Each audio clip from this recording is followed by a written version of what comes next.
Afternoon lunch பாக்ஸ்க்கு school படிக்கிறப்பல அம்மா அவங்க mostly கொடுத்து விடுறது பொட்டேட்டோவாக தான் இருக்கும். அது பொட்டேட்டோ ஃப்ரை, பொட்டேட்டோ ரைஸ் இந்த மாதிரிலாம் கொடுத்து விடுவாங்க. வெரைட்டி ரைஸில் நம்ம இந்த பொட்டேட்டோ ரைஸ் மோஸ்ட்லி எல்லாத்துக்குமே பிடிக்காம இருக்காது. அது நார்மலாக பொட்டேட்டோ ரைஸ் பண்ண மாதிரி பண்ணாமல் இந்த மாதிரி ஃப்ரை பண்ணி பாருங்கள்.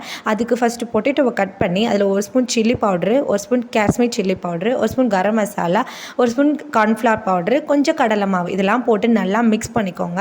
அதை மிக்ஸ் பண்ணணும். ஒரு கடாயில் வச்சு எண்ணெய் ஊற்றிட்டு தேவையான எண்ணெய் ஊற்றி இதை நல்லா பொரித்து எடுத்துக்கோங்க.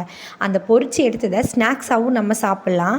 அதை ஃபஸ்ட்டு இப்போது அதே எண்ணெயில் கொஞ்சம் சீரகம், கொஞ்சம் கடுகு அதெல்லாம் போட்டு மீடியம் சைஸான வெங்காயம், மீடியம் சைஸான தக்காளி, 2 பச்சை மிளகாய் இதெல்லாம் போட்டு நல்லா ஃப்ரை பண்ணிக்கோங்க. அது கூடயே வந்துட்டு நம்ம ஃப்ரை பண்ணி வச்சுருக்க பொட்டேட்டோவும் சேர்த்து கொஞ்சம் தேவையானா நம்மளுக்கு காஷ்மீர் சில்லி பவுடரும் மிளகாய் பொடியும் நம்ம சேர்த்து நல்லா ஃப்ரை பண்ணிக்கோங்க. அதோடு நம்ம சாதம் வடித்து வச்சுருக்க சாதத்தை சேர்த்து எடுத்து மிக்ஸ் பண்ணி